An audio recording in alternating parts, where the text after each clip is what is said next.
When Naomi Carter's phone rang at midnight, the last name she expected to hear was the one that had shattered her heart 10 years ago, Ethan Hayes. He was in a coma, clinging to life after a devastating car accident, and his terrified 5-year-old son was asking for her, a woman the child had only heard about in bedtime stories. She'd sworn she'd never let that man hurt her again, but one look at little Oliver's tear-stained face, and she knew she couldn't walk away. What Naomi didn't realize was that stepping back into Ethan's world would force her to confront the brutal truth about why he'd destroyed their future, and that his cold, calculating ex-fiancé would stop at nothing to make sure Naomi disappeared for good. Some wounds never heal, some loves never die, and some second chances come with a price that could cost her everything.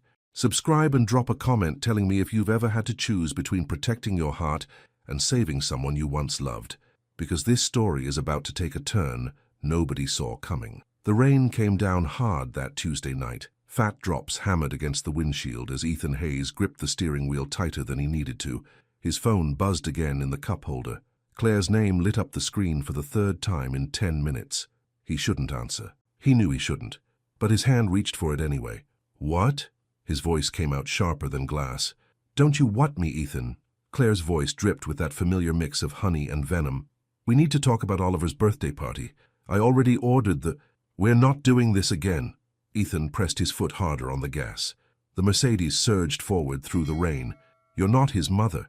You're not even in my life anymore. I could be. If you'd just stop being so stubborn and—" The deer appeared out of nowhere. One second the road stretched empty ahead. The next, 2 amber eyes reflected in his headlights. Ethan jerked the wheel. Tires screamed. The phone flew from his hand. The world spun in a kaleidoscope of rain and darkness and light. Then nothing. Just the steady beep of monitors, the antiseptic smell of hospital air, voices murmuring in urgent tones somewhere far away. "BP dropping. Get the doctor, now." "Sir, can you hear me, sir?" But Ethan couldn't answer. He floated somewhere between waking and darkness, caught in a place where time didn't exist, and nothing hurt because nothing felt real. Naomi Carter wiped down the last table at the diner, her back aching from the double shift. Her feet screamed inside her worn sneakers. The clock on the wall showed 11:47 p.m., 13 minutes until she could finally go home, peel off these clothes that smelled like fryer grease, and collapse into bed. Her phone buzzed. Graham's number. Naomi smiled despite her exhaustion. Her grandmother never called this late unless she couldn't sleep and wanted to chat. Those midnight conversations were some of Naomi's favorite moments, just her and Graham, talking about everything and nothing while the rest of the world slept. She answered, "Hey, Graham, you can't sleep again? I can stop by with some of that chamomile." "Baby." Graham's voice trembled. "Baby, you need to sit down." Naomi's hand froze on the table. "What's wrong? Are you okay?" "It's not me, it's— Lord, I don't even know how to say this." Graham took a shaky breath. "It's Ethan Hayes. He's been in an accident. He's in a coma at Mercy General." The floor seemed to tilt under Naomi's feet. Ethan Hayes. She hadn't heard that name spoken aloud in nearly 10 years. Hadn't let herself think it either. Those 2 words carried too much weight. Too many memories of summer afternoons and whispered promises, and one terrible night when she'd realized that loving someone didn't mean they'd choose you back. "Naomi? You still there?" "I'm here." Her voice sounded strange to her own ears. Distant. Why are you telling me this?" "His little boy needs help, Oliver. He's only 5, baby, and with Ethan unconscious, the child's got nobody. Claire, you remember that woman he was engaged to? She's trying to insert herself, but she's not family, not really. And Oliver—" Graham's voice cracked. "The nurses said he keeps asking for his daddy and crying. They can't calm him down." Naomi closed her eyes. She could picture it too clearly.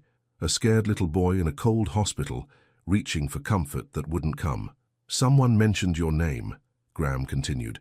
"Said Ethan had told Oliver stories about a girl he knew growing up. The boy saw pictures, I think. When they said your name, Oliver latched onto it, asked if you were real, asked if you could come." "Graham, I know what I'm asking. Lord knows I do. That man hurt you bad 10 years ago." Graham's voice softened. "But this isn't about him right now. It's about a scared child who needs somebody, and for whatever reason, he thinks you might be that somebody." Naomi looked around the empty diner, at the life she'd built for herself after leaving this town. After leaving him, she'd worked so hard to move forward, to stop wondering what if, to stop hurting. Going back would mean opening doors she'd nailed shut. But a 5-year-old boy was crying in a hospital, and she couldn't unhear that. Which hospital? Naomi asked quietly. Mercy General looked the same as it had when Naomi was 16 and visiting her grandfather in his final days. Same fluorescent lights that buzzed slightly. Same smell of floor cleaner trying to mask something deeper and sadder. Same hushed atmosphere where hope and grief walked hand in hand through sterile corridors. Naomi's sneakers squeaked against the linoleum as she followed the signs to the ICU. Her heart hammered so hard she thought it might crack a rib. She hadn't seen Ethan Hayes in 10 years. She'd imagined it sometimes, late at night when her guard was down, what she'd say if she ran into him, how she'd prove she was fine without him, how she'd show him that walking away from her was his loss, not hers, but she'd never imagined it like this. The ICU waiting room held scattered people in various states of exhausted worry, an older couple huddled together, a woman texting frantically, and in the corner a little boy with dark curly hair sat in a chair too big for him, his legs dangling, his face buried in his hands. Oliver. Naomi knew it in her bones before anyone said a word. He had Ethan's hair. Ethan's build, even at 5 years old, but something in the way he held himself, small and scared, made her heart clench. She moved toward him without thinking. "Oliver?" The boy's head snapped up. His eyes, bright blue like his father's, were red and swollen from crying. Tears tracked down his round cheeks. "Who are you?" His voice came out small and suspicious. Naomi knelt down in front of him, bringing herself to his level. "My name is Naomi. Naomi Carter.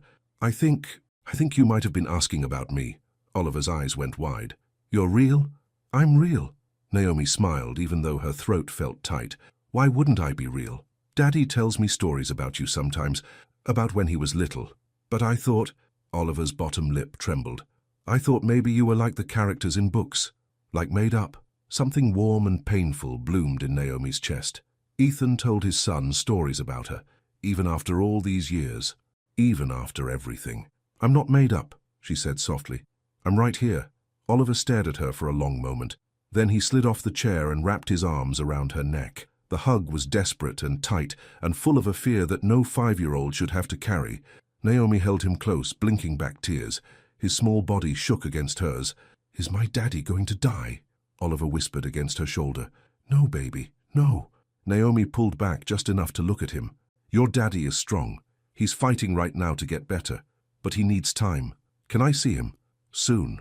Let's let the doctors do their work first." Naomi wiped a tear from his cheek with her thumb. "Are you hungry? Thirsty?" Oliver shook his head, then nodded, then shrugged. Naomi understood. When the world turned upside down, nothing felt quite right. Not even your own needs. "How about we find you some juice?" she suggested. "And maybe a snack. Then we can come right back, okay?" Oliver's hand slipped into hers. It was small and warm and trusting in a way that made Naomi's eyes burn. She led him to the vending machines down the hall, got him apple juice and a package of crackers. They sat together on a bench near a window that showed nothing but darkness and their own reflections. Oliver nibbled on a cracker. "Do you hate my daddy?" The question hit Naomi like a slap.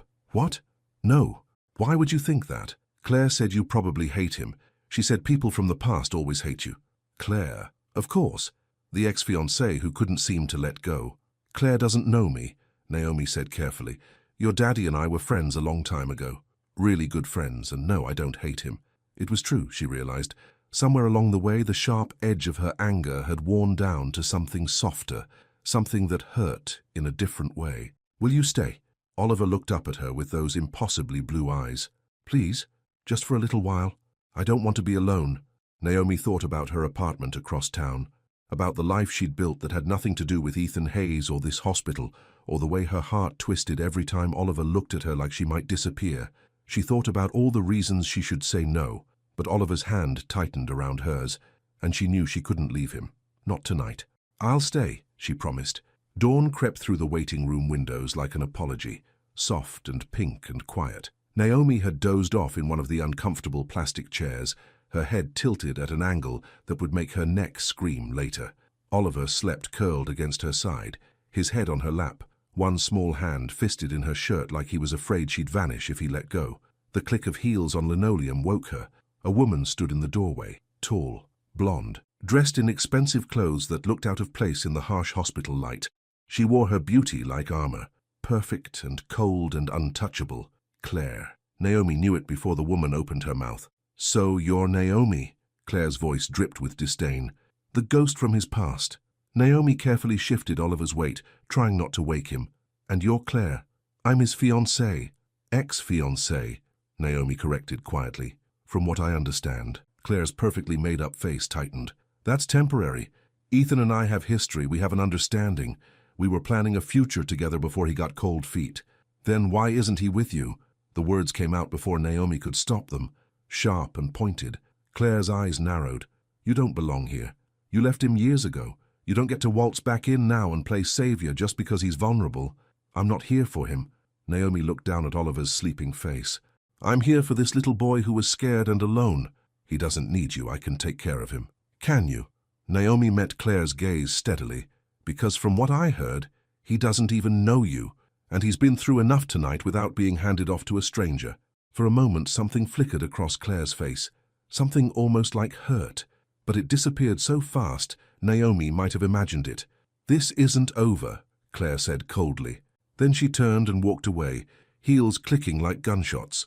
Oliver stirred. "Is she gone?" "You were awake." "I woke up when she started talking." Oliver sat up, rubbing his eyes. "I don't like her. She's mean to Daddy, and she smells like flowers, but not the nice kind." Despite everything, Naomi almost smiled. "What's the nice kind?" "Like the ones at the park. The purple ones." Oliver yawned. "Not the fake ones that make my nose itch." A nurse approached, a kind-faced woman with tired eyes. "Are you family?" Naomi hesitated. "I'm a friend. I'm here with Oliver. The doctor wants to update everyone on Mr. Hayes's condition. Can you bring Oliver? I think it might help him to hear that his father's stable." They followed the nurse to a small conference room. The doctor, a middle-aged man with grey at his temples, explained in gentle terms that Ethan had suffered a severe concussion and some internal bruising, but his vitals were stable. The coma was the body's way of healing. They just had to wait. "When will he wake up?" Oliver asked in a small voice. "Could be a few days, could be a week. Everyone heals differently." The doctor crouched down to Oliver's level. "But your daddy's strong, and he's fighting to get back to you." Oliver nodded, trying to be brave, but his chin wobbled. Naomi squeezed his shoulder. "Can we see him?" The doctor glanced at her, then at Oliver, then nodded. "Just for a few minutes. And only immediate family usually, but given the circumstances." They walked through the ICU doors, past machines that beeped and hissed, past other rooms where other families kept their own vigils, and then they were there. Ethan Hayes lay in the hospital bed, tubes and wires connecting him to machines that tracked every heartbeat, every breath. His face was pale against the white pillow, a bandage wrapped around his head. His eyes were closed. But even like this, bruised and unconscious and so still it hurt to look at him, he was still Ethan. Still the boy who'd taught her to climb trees and catch fireflies. Still the teenager who'd kissed her under the stars and promised her everything. Still the man who'd broken her heart without looking back. Naomi's breath caught in her throat. Oliver ran to the bedside. "Daddy," his voice cracked. "Daddy, wake up. Please wake up." But Ethan didn't move, didn't respond. Just kept breathing in that steady, mechanical rhythm that the machines dictated. Why won't he answer? Oliver turned to Naomi, tears streaming down his face. She moved to him, wrapping him in her arms. "He can't right now, baby. But that doesn't mean he can't hear you. Talk to him, tell him about your day, tell him you love him, he'll hear you." Oliver buried his face against her. "I'm scared." "I know, me too." And it was true. Looking at Ethan like this, so vulnerable and broken, terrified her in ways she didn't want to examine. It shouldn't matter this much. He shouldn't matter this much. But he did. The next few days blurred together.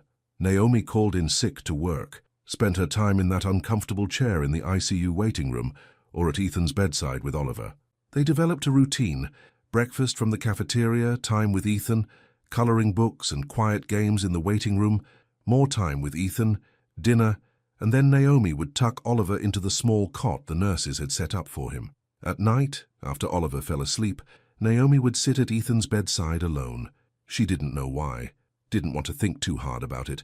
Sometimes she'd talk to him, quiet words about nothing and everything, about Oliver and how brave he was being, about the weather, about how strange it was to be here after so long. She never talked about the past, never mentioned that night 10 years ago when he'd looked at her with cool, distant eyes and said, "This isn't going anywhere, Naomi. We're too different. You want things I can't give you." She'd thought he meant love, commitment, a future.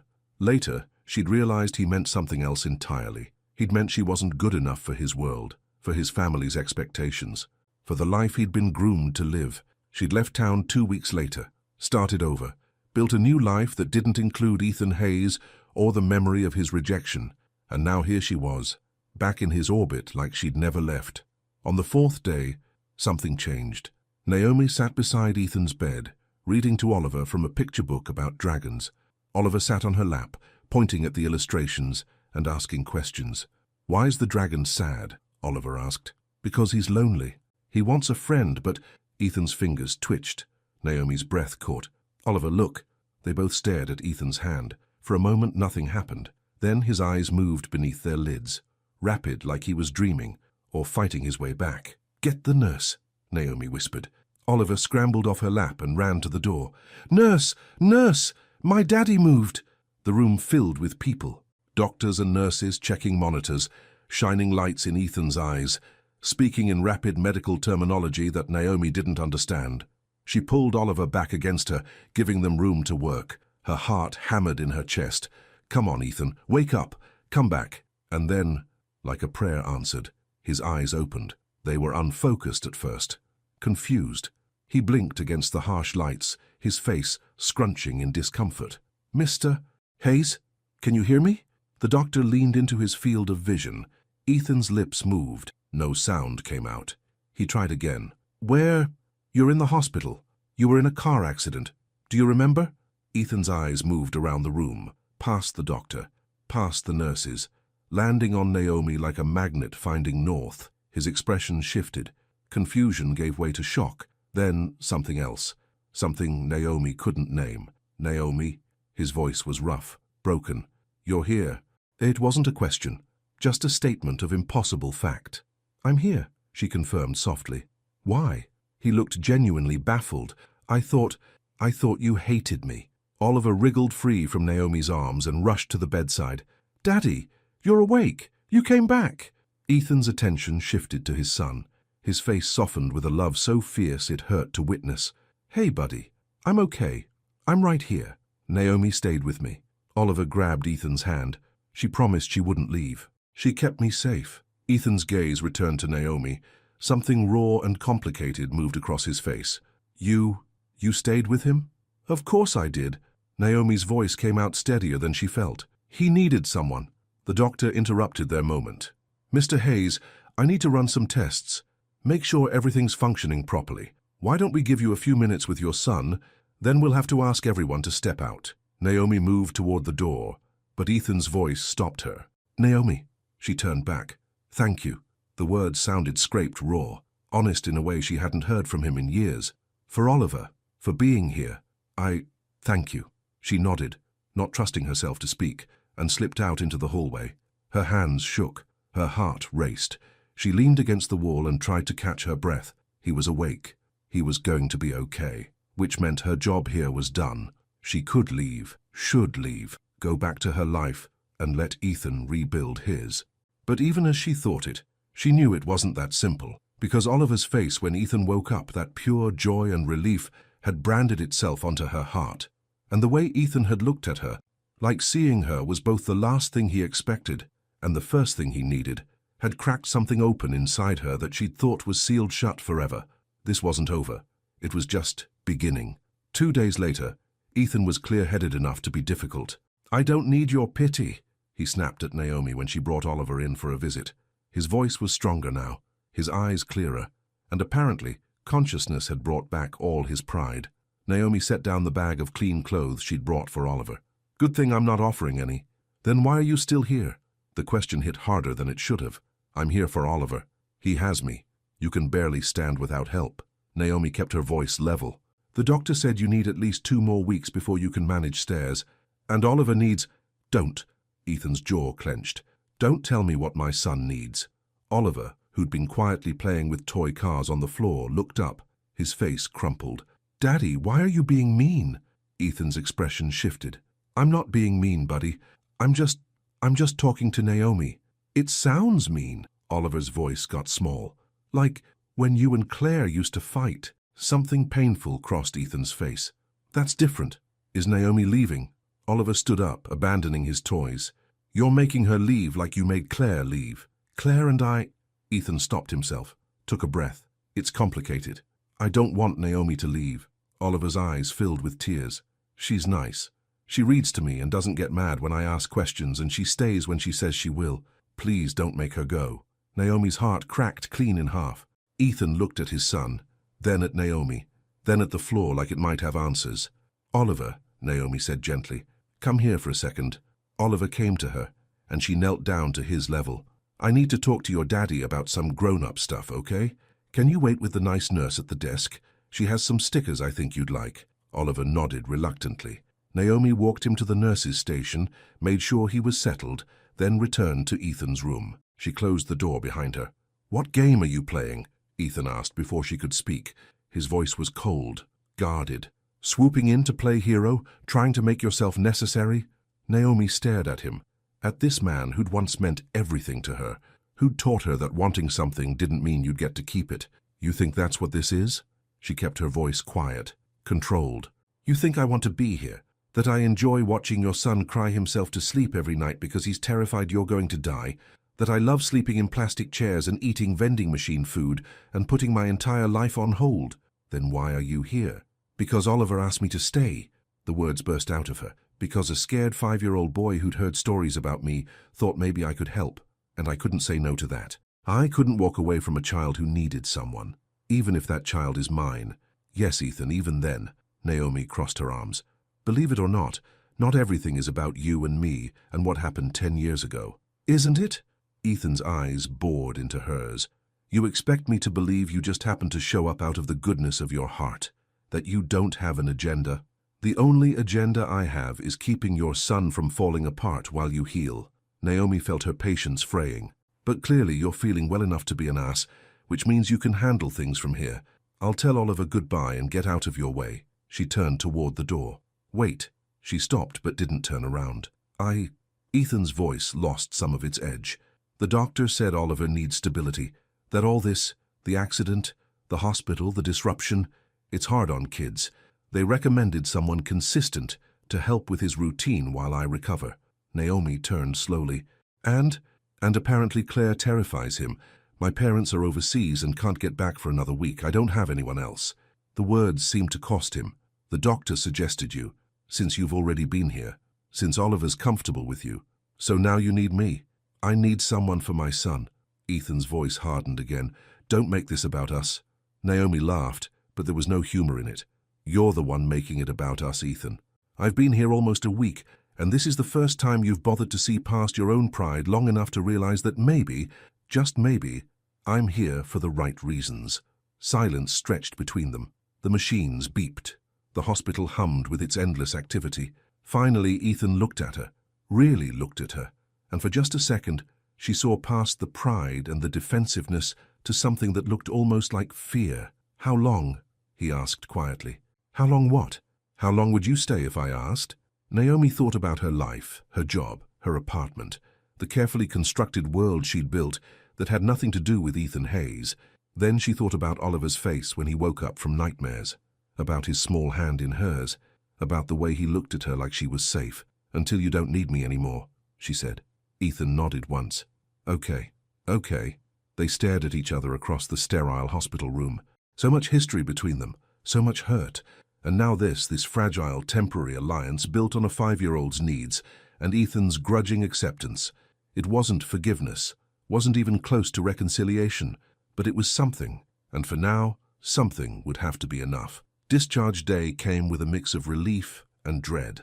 Ethan sat in the mandatory wheelchair, dressed in real clothes for the first time in over a week. He looked better, color back in his face, bandages reduced to a simple square on his forehead. But Naomi could see the pain he tried to hide, the way his jaw tightened when he moved wrong, the careful way he breathed. Oliver bounced beside the wheelchair, excited to go home. Can we have pancakes? Naomi makes really good pancakes. She puts chocolate chips in them. We'll see, Ethan said, his voice tight. Naomi pushed the wheelchair toward the exit, where her car waited. It was old, a beat-up sedan that had seen better days. Nothing like the luxury vehicles Ethan was used to, but it was hers. Paid for, reliable. Getting Ethan into the passenger seat proved harder than expected. He tried to do it himself, waving off her help. But halfway through, his face went grey and he had to grab the doorframe. "Let me help," Naomi said firmly. "I can—" "Ethan, let me help," he relented. Let her support some of his weight as he lowered himself into the seat. His pride radiated off him in waves, but he stayed silent. Oliver scrambled into the back, buckling himself in with the ease of practice. The drive to Ethan's house, mansion really, was quiet. Oliver chattered about his toys and his room and everything he wanted to show Naomi. Ethan stared out the window, and Naomi focused on the road, her hands tight on the wheel. She'd never been to Ethan's home, had never wanted to see the life he'd built without her. The gates opened automatically as they approached. The driveway curved through perfectly manicured grounds, and then the house came into view, all glass and stone and modern architecture that belonged in a magazine, not real life. Naomi pulled up to the front entrance and shut off the car. "Home," Oliver announced. "Come on, Naomi, you have to see my room. I have race cars and dinosaurs and—" "Oliver," Ethan's voice stopped him. "Let Naomi help me inside first." Getting Ethan from the car to the house took longer than the drive. Each step was careful, measured. By the time they reached the front door, sweat beaded on his forehead despite the cool autumn air. Inside, the house was as cold and perfect as its exterior suggested. High ceilings, expensive furniture that looked uncomfortable, art on the walls that probably cost more than Naomi made in a year. Everything in its place. Nothing lived in or warm. No wonder Oliver had latched onto her. This place felt like a museum, not a home. She helped Ethan to the couch in what Oliver called the sitting room, because apparently living room wasn't fancy enough. Ethan sank into it with barely suppressed relief. "Where's your bedroom?" Naomi asked. "Upstairs." Ethan didn't look at her. "But I'll manage down here for now." Of course his bedroom was upstairs. Of course he'd be too proud to admit he couldn't make it up there yet. "Oliver," Naomi called, "can you show me the kitchen?" Oliver grabbed her hand and pulled her through the enormous house. The kitchen was at least 3 times the size of her apartment, all granite and stainless steel and appliances that probably had more computing power than her phone. She opened the refrigerator. It held takeout containers, expensive beer, and not much else. The pantry wasn't much better. Pasta, canned soup, protein bars. "What do you usually eat for dinner?" Naomi asked Oliver. "Sometimes Daddy orders pizza. Sometimes Mrs. Chen comes and makes food, but she only comes twice a week now because Daddy said he didn't need her as much." Oliver climbed onto a bar stool. "I like when she makes dumplings." So Ethan had been pulling away from help even before the accident. Typical. Naomi made a mental list of groceries she'd need, then looked at Oliver. "Want to help me make dinner tonight?" Oliver's face lit up. "Can we make spaghetti with the twirly noodles?" "Absolutely." They spent the next hour in the kitchen. Oliver stood on a stool beside her, helping measure and stir. He talked constantly about school, his best friend Marcus, the science project he wanted to do about volcanoes, and Naomi listened, asked questions, let his innocent chatter wash over her like a balm. This was why she'd stayed. Not for Ethan. For this.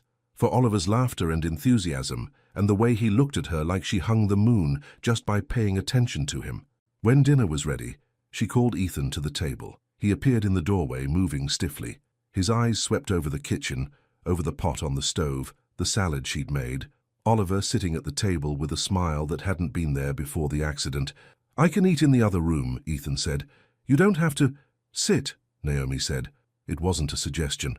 Ethan sat. They ate in tense silence, punctuated only by Oliver's commentary. Naomi focused on her plate. On Oliver. On anything but the way Ethan watched her when he thought she wasn't looking. "This is good," Ethan said finally, grudgingly. "Thanks." Naomi didn't look up. Oliver helped. "I put in the salt," Oliver announced proudly. "And I stirred. Naomi said I was a good helper." "You are," Ethan said softly, his gaze on his son. Then, quieter, to Naomi. "Thank you." She nodded. After dinner, she cleaned up while Ethan retreated back to the couch. Oliver helped her dry dishes, standing on his stool and chattering about a cartoon he'd watched. When everything was clean, Naomi found Ethan in the sitting room. He'd tried to lie down but gave up halfway, stuck in an uncomfortable angle that had to hurt. "You need to let me help you," Naomi said. "I'm fine. You're stuck on a couch and too stubborn to admit you can't get comfortable." She crossed her arms. "Where are your pain meds?" "I don't need—" "Ethan," he sighed, pointed to a bag by the door. "In there." She got the medication and a glass of water, watched him swallow the pills with the same reluctance he'd shown about everything else. There's a guest room on this floor, Ethan said after a moment. Down that hall, last door. Oliver's room is upstairs, but he knows where everything is. Okay. And Naomi? He looked at her then. Really looked at her. I know this isn't easy. Having me here. Being here. After everything. No, she agreed. It's not. So why are you really staying? Naomi thought about lying, about keeping her walls up, but she was too tired for games. Because Oliver asked me to, she said simply, and because somebody needed to. She left him there and went to check on Oliver, found him in his room already in pajamas, climbing into a bed shaped like a race car. Will you read me a story? Oliver asked. Of course. She read until his eyes grew heavy, until his breathing evened out and his hand relaxed around hers. Then she carefully pulled away, turned on his nightlight, and left the door cracked. Downstairs, Ethan had finally managed to lie flat on the couch. His eyes were closed, but she didn't think he was asleep. Too much tension in his shoulders, too much tightness around his mouth. She should leave him alone, should go to her room and close the door and maintain the boundaries between them. But instead she found herself standing at the edge of the couch, looking down at him in the soft lamplight. This isn't going to work if you fight me every step of the way, she said quietly. His eyes opened. What isn't? This, she gestured between them.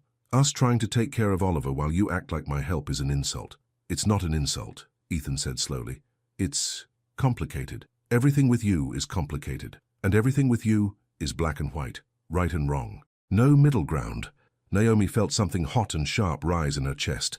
You don't get to do that. You don't get to act like I'm the problem here when you're the one who…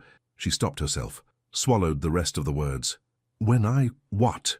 Ethan pushed himself up slightly, wincing. Say it. When you made it crystal clear 10 years ago that I wasn't enough, Naomi said. Each word felt like pulling glass from a wound. When you looked at me and decided I didn't fit into your perfect future. So no, I don't see middle ground when it comes to you, Ethan. I see what you showed me, that I wasn't worth choosing. Silence crashed between them. Ethan's face had gone pale. Naomi, I'm here for Oliver. She cut him off. That's it. That's all this is. So you can put aside whatever guilt or discomfort you're feeling, because I'm not here to rehash the past or make you feel bad or get some kind of revenge. I'm here because a little boy needs stability, and I can provide that. Nothing more. She turned and walked to the guest room before he could respond, before she could see whatever expression was on his face, before she could break down and admit that being in his house, in his life, even temporarily, was tearing her apart in ways she hadn't expected. She closed the door, leaned against it, and finally let herself feel the weight of what she'd agreed to. 2 weeks, she told herself, maybe 3, just until Ethan was steadier on his feet and his parents came back. She could survive that. She'd survived losing him once before.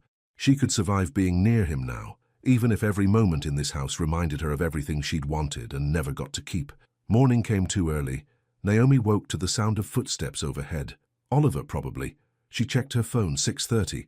She'd barely slept, her mind spinning with memories and regrets, and the echo of Ethan's face when she'd thrown the past in his face. She pulled on jeans and a sweater, splashed water on her face, and headed to the kitchen.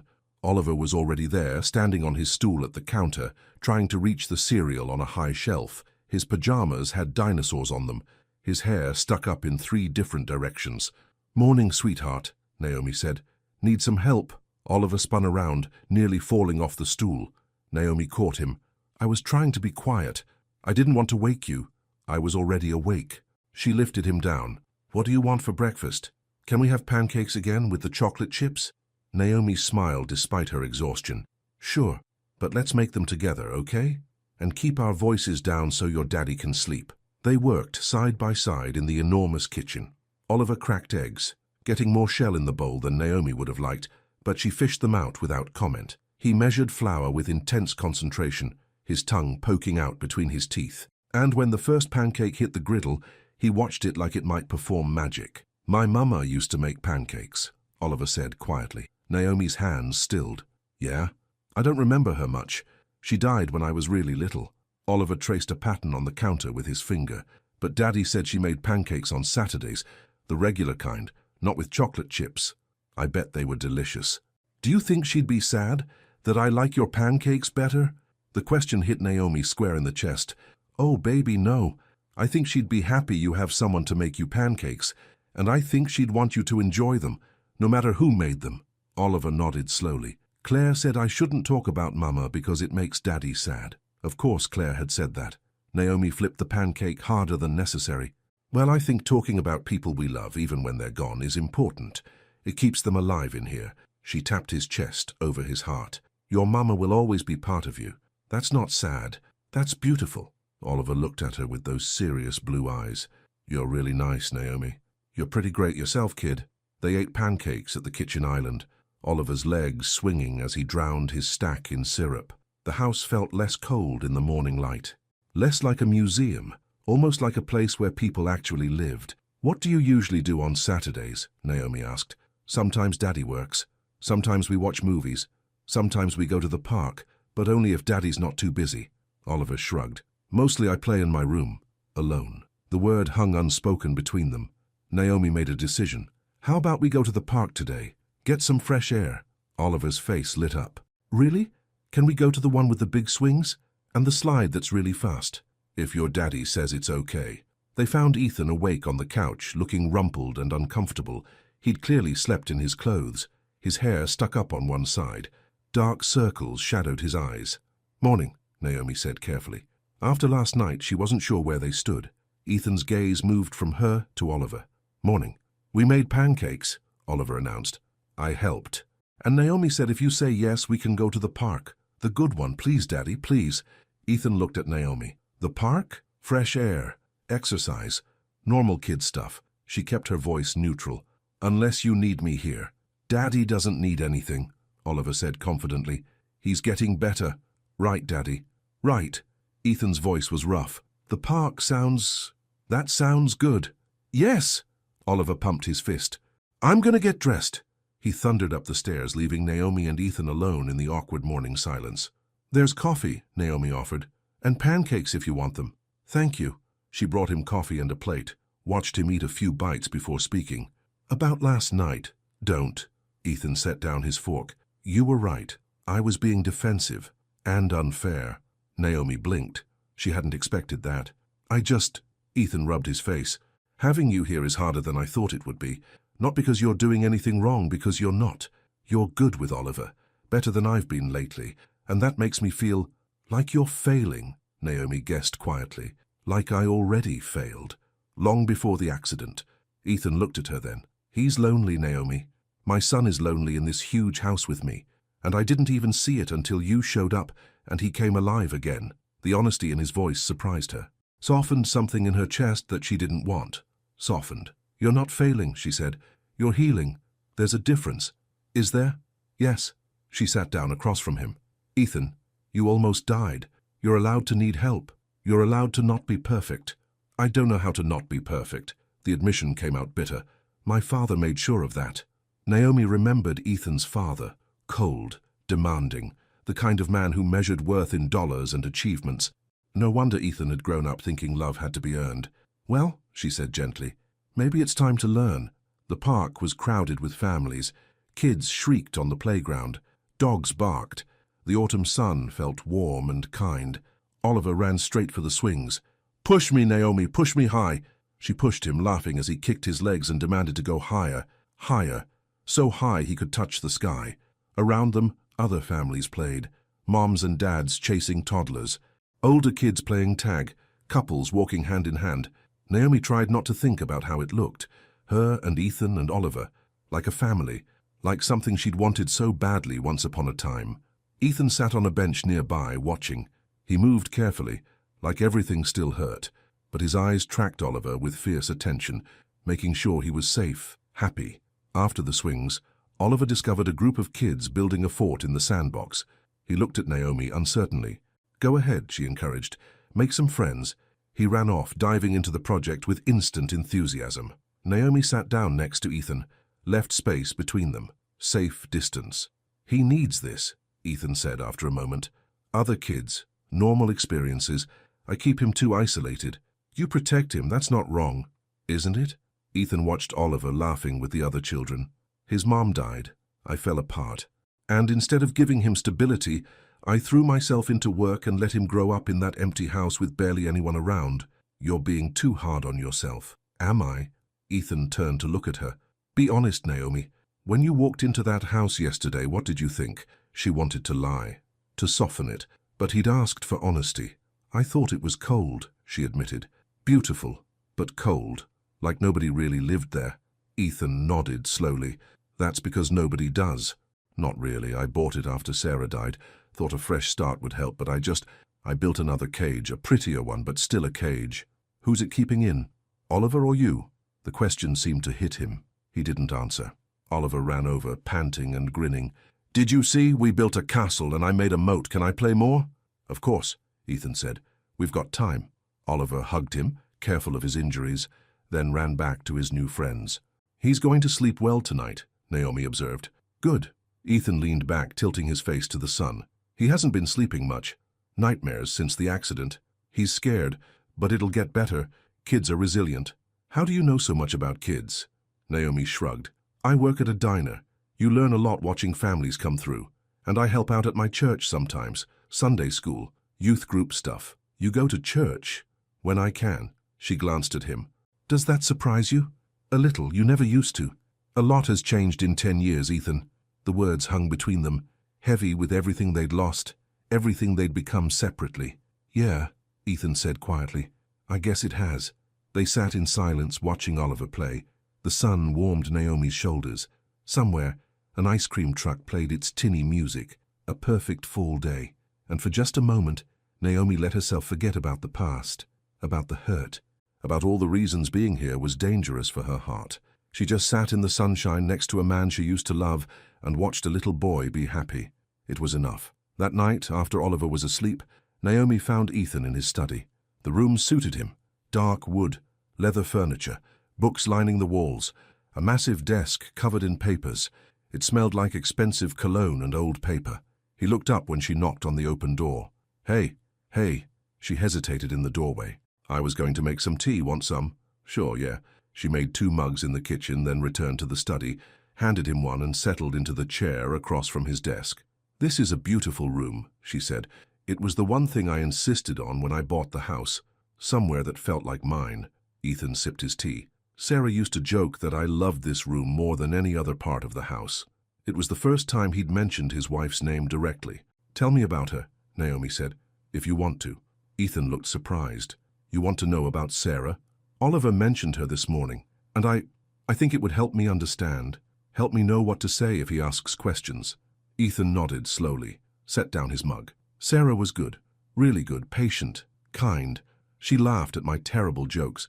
She saw the best in people. He paused. We married young, maybe too young, but she was steady, grounding. When she got pregnant with Oliver, she was terrified and excited all at once. What happened to her? Complications after the birth. They said it was rare, 1 in thousands. But rare doesn't matter when it's your wife, when it's the mother of your child. Ethan's voice went flat. She held Oliver one time. Then she started hemorrhaging and we couldn't stop it. She was gone before morning. I'm so sorry. I blamed myself for a long time. Blamed God. Blamed the doctors. Blamed everyone and everything except the reality that sometimes terrible things just happen. He looked at Naomi. Oliver saved me. Having to take care of him forced me to keep going. But I don't think I ever really dealt with losing her. I just moved forward, kept busy, built walls. Naomi understood walls. She'd built plenty of her own. Can I ask you something? Ethan's gaze was steady on her. Okay, why did you really leave town? After I ended things. Naomi's heart kicked against her ribs. You know why. I know you said you needed a fresh start, but I always wondered if there was more to it. She could lie, could keep that part of herself protected. But sitting here in his study, after he'd been honest about Sarah, it felt wrong to hide. Because staying hurt too much, she said simply. Because everywhere I went, I saw you, saw us, saw what I thought we'd be. And I couldn't move forward while living in the ghost of what we were. Naomi, you asked? She met his eyes. That's your answer. You broke my heart, Ethan. Completely. And I left because staying meant staying broken. Silence filled the room. The kind of silence that held too many words unsaid. Finally, Ethan spoke. I did love you. Back then. I need you to know that. Then why? Because I was scared. The admission seemed to cost him. Because my father made it clear that you weren't suitable, that we came from different worlds, that I'd be throwing away my future if I stayed with you. And I was 20 years old, and stupid enough to believe him. Naomi felt something crack open in her chest. You believed him. I did, for a long time. Ethan leaned forward. But Naomi, he was wrong. I was wrong, and I've regretted it every day since. The words should have felt good, should have felt like vindication. But instead they just hurt, because regret didn't change the past, didn't heal the wounds, didn't give back the years they'd lost. I should go to bed, Naomi said, standing. It's late. Naomi, wait. But she was already leaving, walking away before he could say anything else that might make her forgive him before she was ready. Before she could forget all the reasons falling for him again would be a mistake. The next few days developed a rhythm. Mornings Naomi made breakfast while Oliver helped. Ethan would emerge from the couch looking stiff and tired. They'd eat together, sometimes in comfortable silence, sometimes with Oliver chattering about his dreams or his plans for the day. Then, Naomi would help Ethan with his physical therapy exercises, simple movements the hospital had prescribed, stretches and bends that made him grit his teeth but never complain. She'd spot him, offer gentle corrections, and try not to notice how close they stood, how his breath caught when she adjusted his posture, how his eyes lingered on her face when he thought she wasn't looking. Afternoons were for Oliver, parks and walks and games, drawing and reading and building elaborate cities with blocks. Ethan joined when he could, but mostly he watched from the sidelines. Naomi could see him memorizing moments, storing them away like treasures.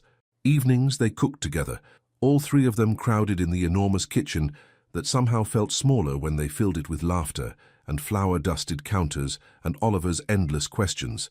It felt dangerous, this routine, this domesticity, like playing house when the game had to end eventually. But Naomi couldn't seem to stop. One afternoon, they had an argument about lunch. Oliver needs to eat at the table, Ethan said firmly, not in front of the television. It's one meal, Naomi countered, and he wants to watch his show. Rules are rules. Rules can have exceptions. Not in my house. Oliver watched them, sandwich forgotten, his eyes wide and worried. Naomi took a breath, softened her voice. Ethan, he's 5, and he's been through trauma. Maybe rigid rules aren't what he needs right now. Maybe structure is exactly what he needs. Consistency, boundaries. There's a difference between boundaries and being controlling. Ethan's jaw tightened. I'm not controlling, I'm parenting. Really? Because from where I'm standing it looks like you're trying to micromanage everything so you don't have to feel out of control. The words landed like stones. Ethan stared at her, then at Oliver, then back at her. Fine, he said coldly. Let him watch his show. You obviously know better than I do. He walked away, carefully, still moving like everything hurt, and disappeared into his study. The door closed with a quiet click that felt louder than a slam. Naomi looked at Oliver. His bottom lip trembled. Hey, she said gently. It's okay.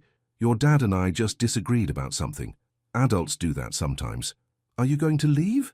Oliver's voice was small, like Claire did. No, baby, I'm not leaving. We just need to figure out how to talk to each other better. She ruffled his hair. Now do you want to watch your show or not? Later, after Oliver was in bed, Naomi found Ethan still in his study. He sat at his desk, staring at nothing. I'm sorry, she said from the doorway. That was out of line. Was it? Ethan looked up. Or were you right? Maybe both. She came in, perched on the edge of the desk. I shouldn't have said it like that, especially in front of Oliver. But you meant it. I think you're trying really hard to be perfect. And nobody can be perfect, Ethan, especially not while healing from major trauma. He rubbed his face, looked exhausted. I don't know how to do this. Any of this. Sarah was the patient one, the understanding one. I just showed up and threw money at problems until they went away, and now she's gone, and I'm fumbling around trying to figure out how to be enough for him. Naomi's anger melted. You are enough. He adores you. He adores you. He tolerates me. That's not true, isn't it? Ethan met her eyes. He laughs with you, opens up to you. With me, he's careful, reserved, like he's afraid of disappointing me. Kids reflect what we show them, Naomi said gently. If you're tense, he'll be tense. If you soften, he'll soften. I don't know how to soften. The admission hung between them, raw and real. Naomi slid off the desk, knelt down next to his chair so they were at eye level. Then learn. Watch what works. Try new things. Let yourself make mistakes. That's what parenting is. Nobody gets it perfect. Ethan looked at her, really looked at her, and something shifted in his expression, something warm and complicated, and a little bit scared. Thank you, he said quietly. for being here, for not giving up on us. Us? The word came out barely a whisper. Oliver and me. Ethan's gaze didn't waver. My son and me. But the way he said it made Naomi wonder if he meant something else entirely. The next morning they made pancakes together. All three of them. Oliver cracked eggs. Ethan measured flour. Naomi manned the griddle. And when they sat down to eat, Ethan let Oliver tell long, rambling stories without interrupting once. Progress, Naomi thought. Small, but real. After breakfast, Oliver disappeared upstairs to play. Naomi washed dishes. Ethan dried. A comfortable silence settled between them, until Naomi reached for a pot on the high shelf and felt Ethan step up behind her, felt the heat of him close, felt his hand cover hers on the handle. "I've got it," he said, his voice low. He was close enough that she could smell his soap, feel his breath on her neck. If she turned, they'd be inches apart. She froze. So did he. For a heartbeat, neither moved. The kitchen felt smaller, warmer, charged with something Naomi didn't want to name. Then Oliver's voice rang out from upstairs. "Naomi, can you help me find my dinosaur?" The spell broke. Ethan stepped back, handed her the pot. His hand shook slightly. "I'll just—" Naomi gestured vaguely toward the stairs. "Yeah." She fled, heart racing, skin tingling where he'd been close.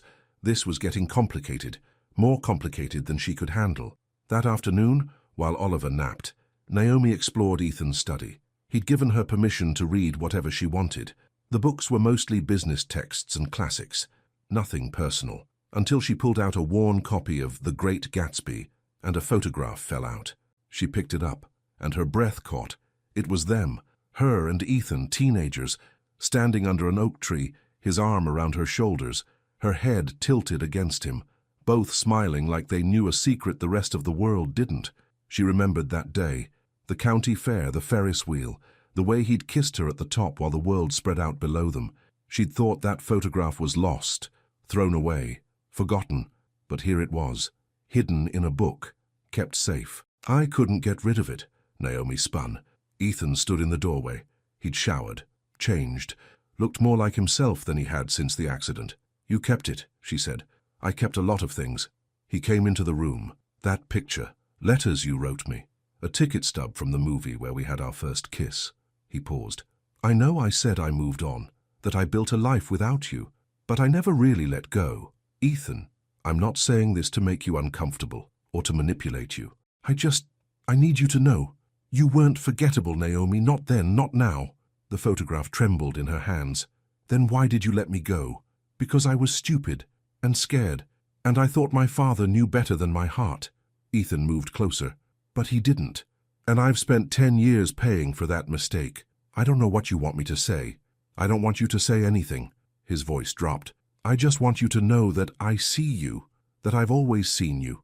And having you here, it's agony and gift all at once, because I remember what we were, and I see what we could have been, and I know I have no right to want more." Naomi's eyes burned. "You're right. You don't. I know." They stared at each other across the study. So much history, so much hurt, so much still unsaid. Then footsteps thundered overhead. Oliver, awake from his nap. The moment shattered. Naomi set down the photograph. "I should check on him." "Naomi," but she was already leaving, running from the truth in his eyes, from the feelings rising in her chest, from the dangerous possibility that maybe, just maybe, she'd never stopped loving him either, and that terrified her more than anything. That evening, Claire showed up. She swept through the front door like she owned the place. Designer clothes, perfect hair, a smile that didn't reach her eyes. "Ethan, darling, I've come to check on you." Her gaze slid to Naomi. "And see how things are going with your help, Claire." Ethan's voice was carefully neutral. "I told you I was fine. You nearly died. That's not fine." Claire set her expensive purse on the hall table. "I brought groceries, real food, not whatever she's been feeding you." "Her name is Naomi," Ethan said, "and she's been cooking excellent meals." "I'm sure she has." Claire's smile turned sharp. "Tell me, Naomi, what exactly is your angle here? Old Flame returns to play nurse, hoping for a generous thank you?" "Claire," Ethan's voice hardened. "That's enough, is it? Because I find it awfully convenient that she appeared right when you were vulnerable, right when you couldn't think clearly." "I asked her to stay," Ethan said firmly. "For Oliver, of course, for Oliver." Claire's laugh was brittle. How noble. Oliver appeared at the top of the stairs. Why are you here? Daddy said you weren't coming back. Claire's face tightened. Oliver, sweetheart, you're not nice. You made Daddy sad. Oliver ran down the stairs and straight to Naomi's side. Naomi doesn't make him sad. Oliver, Ethan started. That's not... It's true. Oliver's voice rose. When Claire was here, you fought all the time. Since Naomi came, you smile again. Silence crashed through the room. Claire's face went pale, then red. I see. Well, I hope you know what you're doing, Ethan. I hope she's worth losing everything we built. We built nothing, Ethan said quietly. We pretended. I'm done pretending. Claire grabbed her purse. You'll regret this. I already regret plenty, just not this. Claire stormed out. The door slammed behind her. Oliver burst into tears. I'm sorry, I didn't mean to... Ethan knelt down, wincing, and pulled his son close. Hey, buddy, you have nothing to be sorry for, nothing. You told the truth. But now she's mad. Then she's mad. That's not your responsibility. Ethan looked up at Naomi. His eyes said things his mouth couldn't. Right, Naomi? Right, she managed. You did nothing wrong, Oliver. But her heart raced, because Claire had seen something Naomi hadn't wanted to admit, hadn't wanted to face. She was falling for him again. Despite everything, despite all the reasons it was dangerous, she was falling and she didn't know how to stop. Later, after Oliver finally fell asleep, exhausted from crying, Naomi found Ethan on the back patio. He stood at the railing, staring into the darkness. You okay? She asked. I should have ended things with Claire months ago, before the accident, before everything. He didn't look at her, but I kept thinking maybe I could make it work. Maybe I could feel something if I tried hard enough. Did you love her? No. The answer came swift and certain. I respected her, liked her company, thought maybe that was enough for a stable life. But I never loved her. Not like... He trailed off. But Naomi heard the unspoken words. Not like you. What Oliver said, Ethan continued, about me smiling again, that's because of you. You know that, right? Ethan, I'm not asking for anything. I know I don't deserve anything from you. But I need you to know, having you here has reminded me what it feels like to be alive, to want something beyond just surviving each day. Naomi's throat tightened. You're making this really hard. Making what hard? Keeping my distance. Keeping my walls up. She turned to face him. I told myself I was here for Oliver, and I am, but that's not all of it anymore. And that scares me, Ethan, because you broke me once, and I don't know if I could survive you breaking me again. Ethan moved closer. I don't want to break you. I want to prove I've changed, that I've learned, that I'm not that scared 20-year-old kid anymore. Then what are you? Someone who sees what he lost and wants a chance to earn it back. They stood close in the darkness, close enough to touch, close enough that Naomi could see the rise and fall of his chest, the way his hands shook slightly at his sides. I'm still angry at you, she whispered. I know, and I don't trust this. Don't trust us. I know, but She swallowed hard. I'm still here. I know, Ethan said again. His hand came up, hesitant, and brushed her cheek. And I thank God for that every single day. The touch sent electricity through her, made her breath catch, made her want things she'd sworn she wouldn't want. She should step back, should maintain the boundary, should protect herself. But instead she leaned into his palm, let herself feel the warmth of his skin against hers, let herself have just this one moment of weakness. Naomi, he breathed, and then with her heart screaming warnings and her body singing yes, she closed the distance between them and kissed him. It was soft, tentative, a question more than an answer. His lips were warm against hers. His hand cupped her face like she was something precious.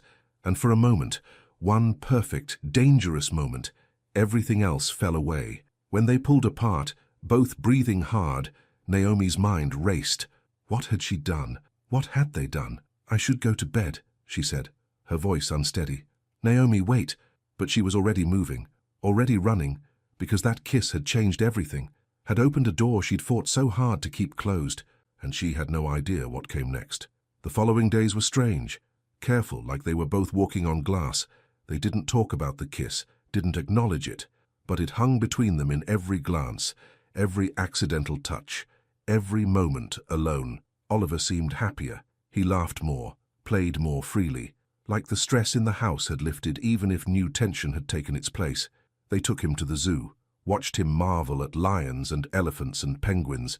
bought him overpriced cotton candy that turned his mouth blue, and when he asked if they could take a picture together, all three of them, neither Naomi nor Ethan, said no. The stranger took the photo with Naomi's phone, Oliver between them, Ethan's arm around her waist, her head tilted toward his shoulder, looking for all the world like a real family. That night, after Oliver went to bed, Ethan found Naomi in the kitchen. "Today was good," he said. "Yeah, Oliver had fun. I meant for me too." He moved closer. "Being with you, with him, feeling like maybe this could be real." Naomi's hand stilled on the dish she was washing. "Ethan, I know you're scared. I am too. But Naomi, what if we stopped running from this? What if we just tried?" She wanted to. God, she wanted to so badly it ached. But fear still gripped her heart. Fear that this was temporary, that she was a placeholder, that once Ethan fully healed, once his life returned to normal, he'd realize she still didn't fit. "I don't know if I can," she whispered. Ethan turned her to face him, his hands on her shoulders, his eyes searching hers. "Then just let me prove it to you, one day at a time.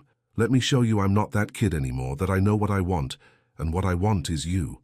Naomi's breath caught, and before she could stop herself, before fear could win, she kissed him. This time, it wasn't tentative. It was desperate, full of 10 years of longing and hurt and hope that maybe, just maybe, they could find their way back to each other. His hands tangled in her hair. Her fingers gripped his shirt. The kiss deepened, became something that felt like both an ending and a beginning. When they finally broke apart, both breathless, Ethan rested his forehead against hers. "Stay," he whispered, "not just for Oliver, for me, for us." And with her heart pounding and her mind screaming caution and her soul singing yes, Naomi whispered back, "Okay." It should have felt like victory. It should have felt like coming home. But deep down, some part of Naomi waited for the other shoe to drop, for the moment when reality would intrude and remind them why this couldn't work. She just didn't know that moment was coming sooner than she thought. The next week felt like a dream. Naomi stopped questioning it, stopped waiting for disaster. She just lived in it. They fell into a new rhythm, one that included soft kisses in the kitchen when Oliver wasn't looking, hands brushing as they passed plates at dinner, lingering looks that held promises neither of them spoke aloud yet. Ethan grew stronger each day. He could climb the stairs now, though slowly, could lift Oliver without wincing. The bruises faded. The bandage came off. He started to look like himself again, confident, strong, whole. And with each day, Oliver bloomed. He laughed freely now, ran through the house instead of walking carefully, told jokes at dinner and didn't worry if they weren't funny, drew pictures of the three of them, stick figures holding hands under a smiling sun, and taped them to the refrigerator with pride. One afternoon, they baked cookies together, chocolate chip, because those were Oliver's favorite. The kitchen became a disaster zone of flour and sugar and laughter. "You've got dough in your hair," Ethan told Naomi, grinning. "You've got it on your nose," she shot back. Oliver giggled from his stool. "You both look silly." "Silly is good sometimes," Ethan said. And the way he looked at Naomi when he said it made her heart flip. That night, after Oliver went to bed, they sat on the back patio. The autumn air had a bite now, winter coming soon. But wrapped in a blanket together, Naomi felt warm. "I've been thinking," Ethan said. "Dangerous." He smiled. "I want to take you somewhere. This weekend, the three of us." "Where?" "It's a surprise." He tucked a strand of hair behind her ear. "Trust me?" The question held weight. More than just about a weekend trip. Naomi looked at him, at this man who'd hurt her so badly once, who'd grown and changed and was trying so hard to be better, who looked at her like she was the answer to every question he'd ever asked. "Yes," she said, "I trust you." The kiss he gave her tasted like promise, like maybe they really could build something lasting this time. Friday evening, Ethan's phone rang. They were finishing dinner. Oliver was explaining an elaborate game he'd invented involving dinosaurs and spaceships. Naomi was trying to follow the logic, while Ethan nodded along with exaggerated seriousness. When Ethan's phone buzzed, he glanced at the screen and his expression shifted. "I need to take this work thing." He stepped into his study, closed the door. Naomi helped Oliver clear the table, started washing dishes, didn't think much of it, until she heard Ethan's voice rise, not yelling, but sharp, defensive. She shouldn't eavesdrop, she knew she shouldn't, but something pulled her closer to the study door, some instinct that said this mattered. "Claire, I already told you," Ethan's voice carried through the wood. "No, we're not discussing this." "Claire, of course." Naomi's stomach tightened. I don't care what your lawyer says. Oliver is fine. Better than fine. A pause. That's none of your business. No, she's not. Naomi moved closer, her heart hammering. Look, I appreciate your concern, but I don't need anyone. Ethan's voice went cold, hard. I never did. I was doing fine before, and I'll be fine after. So please, just stop calling. The words hit Naomi like a physical blow. I don't need anyone. I was doing fine before. The kitchen suddenly felt too small, too hot. She couldn't breathe. Naomi? Oliver tugged her sleeve. Are you okay? She looked down at him, at his worried little face, and she couldn't do this, couldn't fall apart in front of him. I'm fine, baby, just tired. She forced a smile. How about you go play for a bit while I finish cleaning up? Oliver studied her with those two knowing eyes, but he nodded and wandered toward the living room. Naomi gripped the counter, tried to steady herself. I don't need anyone. The words echoed in her skull.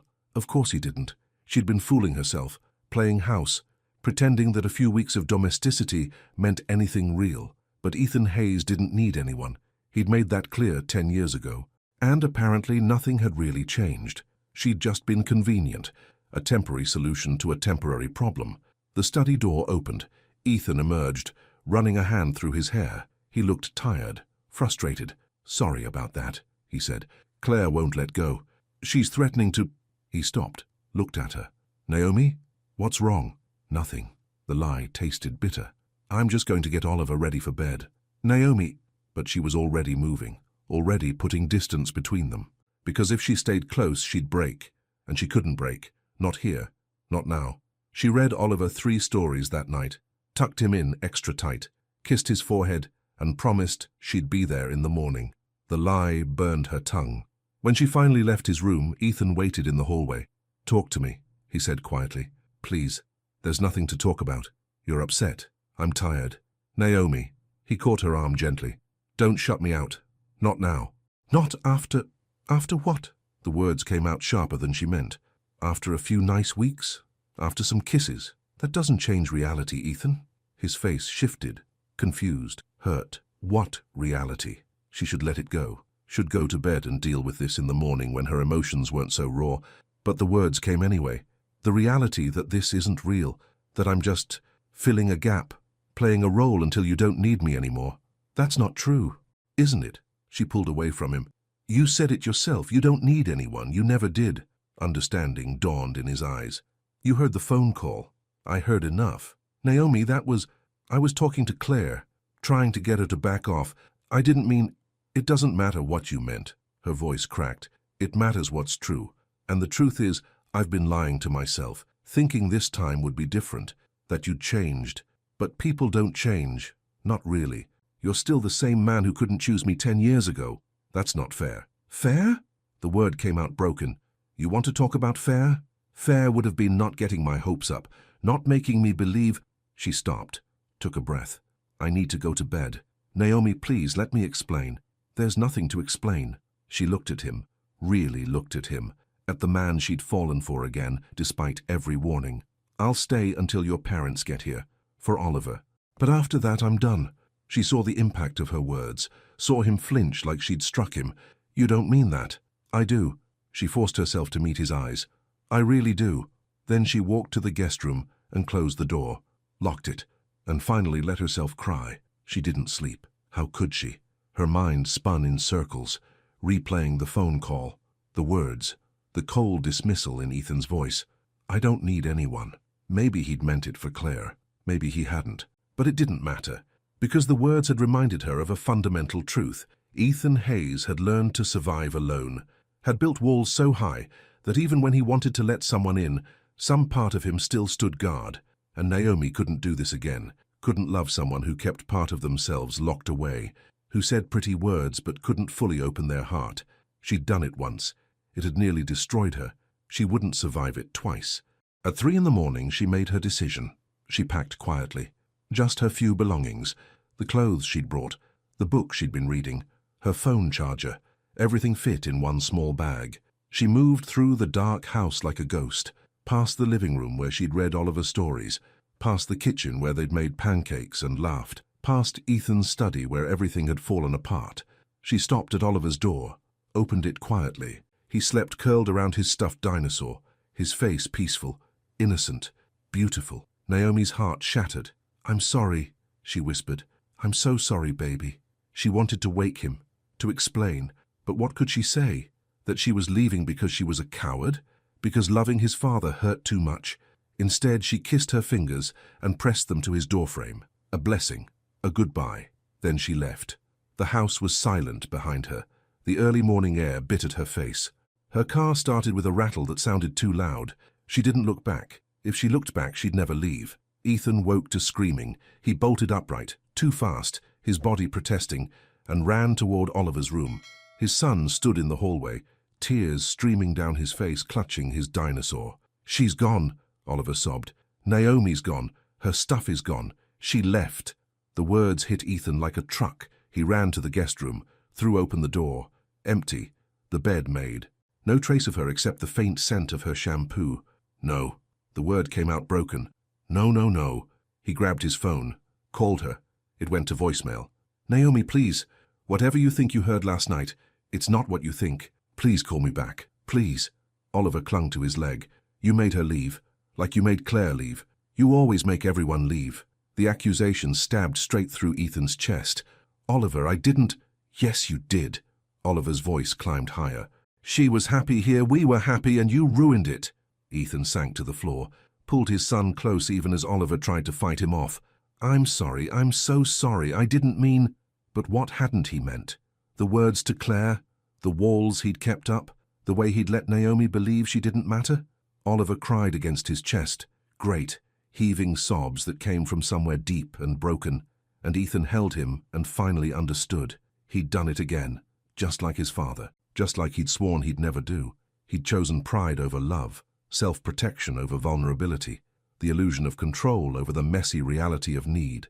"I don't need anyone." The lie had cost him everything.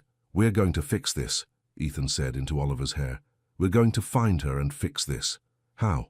"I don't know yet, but we will." Ethan pulled back to look at his son's tear-stained face. "Because I love her, Oliver, and I'm not letting her go. Not this time." Oliver sniffled. "Really? Really? Then we have to go now, right now, before she goes too far away."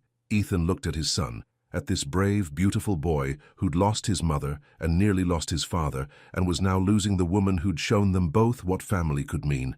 He stood up. "Get dressed, fast as you can." "Where are we going?" "To get Naomi back." Grace Carter's house sat at the end of a tree-lined street in the old part of town.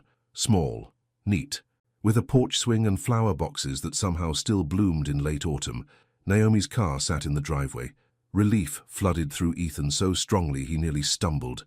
Oliver grabbed his hand. "Is she here?" "Looks like it." They climbed the porch steps. Ethan raised his hand to knock, hesitated. What would he say? How could he make her understand? "Daddy." Oliver squeezed his hand. "We came all this way. You have to knock." "Right." He had to knock. He did. Footsteps inside. The door opened. An older black woman stood there, grey hair pulled back, warm eyes that turned sharp when they landed on Ethan. This had to be Grace, Naomi's grandmother. "Mrs. Carter," Ethan said. "My name is—" "I know who you are." Grace's voice was cool. "Question is, what are you doing on my porch?" "I need to see Naomi, please." "Does she want to see you?" Ethan swallowed hard. "Probably not. But I need to talk to her anyway. I need to explain." Grace studied him, then looked down at Oliver. Her expression softened slightly. "And who's this?" "I'm Oliver." His voice came out small. "Naomi's been taking care of me. She reads me stories and makes pancakes, and I love her. Please let us see her." Something shifted in Grace's face. "You love her?" "Yes, ma'am. She's the best. She makes Daddy smile. And me too." Oliver's chin wobbled. "Please don't let her go away forever." Grace was quiet for a long moment.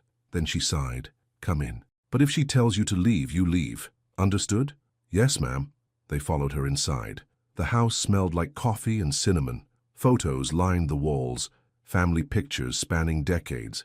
Naomi appeared in many of them, growing from a little girl to the woman Ethan loved. Grace led them to the kitchen. "Wait here." She disappeared down a hallway. Ethan heard voices, couldn't make out words, just tones. Grace's firm, Naomi's distressed. Then footsteps. Naomi appeared in the doorway. She looked exhausted, eyes red from crying, hair pulled back messily, wearing sweatpants and an old t-shirt. the most beautiful thing Ethan had ever seen. "Naomi!" Oliver ran to her. She caught him automatically, held him close. "Oliver, baby, what are you doing here? We came to bring you home." Oliver looked up at her. "Please come home. I miss you." Naomi's eyes filled with tears. "Sweetheart, please." Oliver's voice broke. "I'll be good, I promise. I won't ask for too many stories or leave my toys everywhere. Just please don't go away." "Oh, baby, no." Naomi knelt down, cupped his face in her hands. "This has nothing to do with you. You're perfect exactly as you are. I promise." "Then why did you leave?" Naomi looked past Oliver to Ethan, her expression guarded, hurt. "Sometimes grown-ups have complicated reasons. That's a cop-out." Ethan moved closer. "Oliver, can you go sit with Mrs. Carter for a minute? I need to talk to Naomi alone." Oliver looked between them, worried, but Grace appeared and held out her hand. "Come on, child. Let's see if we can find some cookies." When they were alone, silence filled the kitchen. Finally, Ethan spoke. "You left without saying goodbye. Would you have let me go if I had?" "No." The truth simple and stark. "I would have begged you to stay. That's why I left the way I did." Ethan took a step closer. "What you heard on the phone, it wasn't about you. I was talking to Claire, trying to make her understand that I don't want her in my life, that I don't need her interference." "You said you don't need anyone." "I said I don't need her. Big difference." Another step. "Naomi, I need you more than I've needed anyone, and that terrifies me. So maybe I say stupid things sometimes when I'm scared. Maybe I push away the thing I want most because I'm still learning how to let people in." Naomi's arms crossed, defensive. "That's a pretty speech." "It's not a speech, it's the truth." He was close enough now to see the tears gathering in her eyes. "I spent 10 years regretting letting you go, and then you came back, unexpected, impossible, and gave me a second chance I didn't deserve, and I'm not going to waste it because I'm scared. Ethan, I love you." The words came out fierce, final. "I loved you 10 years ago. I loved you every day you were gone, even though I tried not to. And I love you now, completely, terrifyingly, with everything I am." A tear slipped down her cheek. "You can't just say that and expect it to fix everything." "I know." He reached for her hand. She let him take it. "But it's a start, and I'm willing to do whatever it takes to prove it. Every single day for the rest of my life, if that's what you need. What if I need space? What if I need time to figure out if I can really trust this? Then I'll give you space and time, and I'll wait."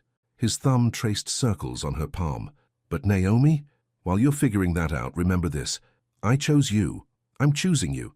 Not because it's easy or convenient, but because you're the only person who's ever made me feel like I could be better than I was, like I could be the man I'm supposed to be." More tears fell. "I'm scared." "Me too." He pulled her closer. "But maybe scared together is better than safe and alone." She looked up at him, searching his face for lies, for cracks, for proof this was just another mistake. But all she saw was truth, raw, vulnerable, completely open. "I fell for you again," she whispered, "even though I tried not to, even though I knew better." "Good," he cupped her face, "because I never stopped falling for you, not once in 10 years. This is crazy. Probably. We could ruin everything. We could." He leaned his forehead against hers. "Or we could build something real, something lasting, something worth the risk." Naomi closed her eyes, breathed him in, felt the solid warmth of him, the steady beat of his heart. She'd run because she was scared, but maybe courage wasn't the absence of fear.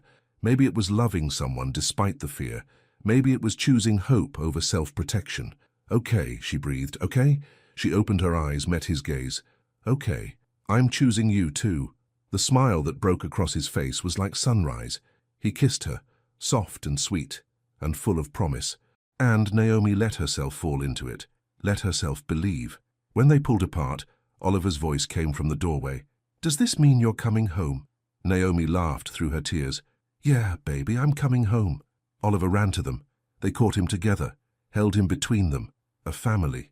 Imperfect, complicated, but real. Grace appeared behind Oliver, wiping her own eyes. "Well, I suppose this means I should put on more coffee." They stayed at Grace's house for lunch. The older woman grilled Ethan mercilessly about his intentions, his past mistakes, his plans for the future. Oliver answered questions about school and friends, and whether Ethan remembered to make him eat vegetables. And through it all, Naomi watched, saw Ethan take every question seriously, saw him admit his faults without making excuses, saw him promise to do better and mean it. You hurt my granddaughter once, Grace said finally. I'm trusting you won't do it again. No, ma'am, I won't. Ethan looked at Naomi. I can't promise I'll be perfect, but I can promise I'll try. Every day. Grace nodded slowly. That's all anyone can ask. As they prepared to leave, Grace pulled Naomi aside. You sure about this, baby? She asked quietly. No, Naomi admitted, but I'm sure I want to try. Courage is loving when you could lose, Grace said. Your grandfather taught me that, and it's the truest thing I know. She squeezed Naomi's hand. Trust your heart. It knows the way. Naomi hugged her grandmother tight. I love you, Gram. Love you too, baby. Now go on. Go build your family. The drive back to Ethan's house was different than the drive away had been. Oliver chattered from the back seat about everything and nothing. Ethan's hand found Naomi's across the console, and when she looked at him, he smiled, full and real and unguarded. Thank you, he said quietly, for coming back. Thank you for coming after me. Always. He squeezed her hand. From now on, always. They pulled into the driveway. The house loomed ahead, but it didn't look cold anymore. It looked like possibility, like home. Inside, Oliver ran to his room to get a drawing he wanted to show them. Naomi and Ethan stood in the entryway. We need to talk about what happens next, Naomi said. Real talk, about expectations and boundaries, and Ethan silenced her with a kiss, soft but thorough. When he pulled back, his eyes held that vulnerable honesty she was learning to trust. I want you to stay, he said, not as help, not as a temporary solution, but as part of this family, however that looks, whatever you're comfortable with. Ethan, and I know we need to take things slow, build trust, figure out how we fit into each other's lives now. I'm not asking you to marry me tomorrow or move in permanently today. He paused. But I am asking for a real chance, a real relationship. With all the messy, complicated, beautiful parts that come with that, Naomi's heart swelled. I want that too. Yeah? Yeah, she smiled. But we're doing this right. Dating, taking our time, no rushing just because it's convenient or feels good in the moment. Deal. Oliver appeared with his drawing, another stick figure family under a rainbow. Look, I made us. They looked at the picture together. 3 figures holding hands, a house, a sun, simple and perfect. That's beautiful, buddy, Ethan said. Can we hang it on the fridge? Oliver asked. Absolutely. They walked to the kitchen together. Oliver carefully taped his drawing in the center of the refrigerator, stepped back to admire it. Now it really looks like our kitchen, he announced. And looking around at the dishes in the sink, the pancake mix still on the counter, Oliver's school papers scattered on the table, Naomi realized he was right. This wasn't a perfect showroom anymore. It was lived in. Messy, real, it was home. What should we make for dinner? Ethan asked. I'm thinking we celebrate, make something special. Spaghetti, Oliver voted. With the twirly noodles. Spaghetti it is. Ethan looked at Naomi. Sound good? She looked at them, at this man and this boy who'd somehow become her family, at the life they were building together, at the future spreading out before them, uncertain, but bright. Sounds perfect, she said. And for the first time in 10 years, she meant it. Everything felt exactly right. The weeks that followed felt like learning to breathe again.